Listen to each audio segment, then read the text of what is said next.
pessoa que passa em nossa vida é única. Sempre deixa um pouco de si e leva um pouco de nós. Há os que levam muito, mas não há os que vão sem deixar nada. Esta é a maior responsabilidade de nossa vida. É a prova evidente de que duas almas não se encontram por acaso. Então é assim, essa frase marca bastante minha vida, porque não foi somente pessoas ruins que participaram, mas pessoas boas, pessoas que eu nunca imaginaria que um dia eu iria conhecer.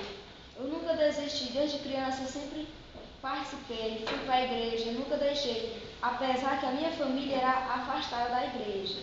E um domingo sim, um domingo não. E com me identifiquei dentro da igreja, a minha família também começou a passar para a igreja. E hoje a minha mãe e meu pai é dirigente, minha irmã é catequista, missionária. Então a nossa força, o nosso ponto forte mesmo é Deus. Porque apesar das dificuldades que a gente passa, porque quem trabalha, quem serve Deus, não tem só momentos de alegrias. Porque tem sempre aquele que quer criticar, quer derrubar a gente, quer ver a gente no fundo do poço. Então Deus é o nosso ponto seguro.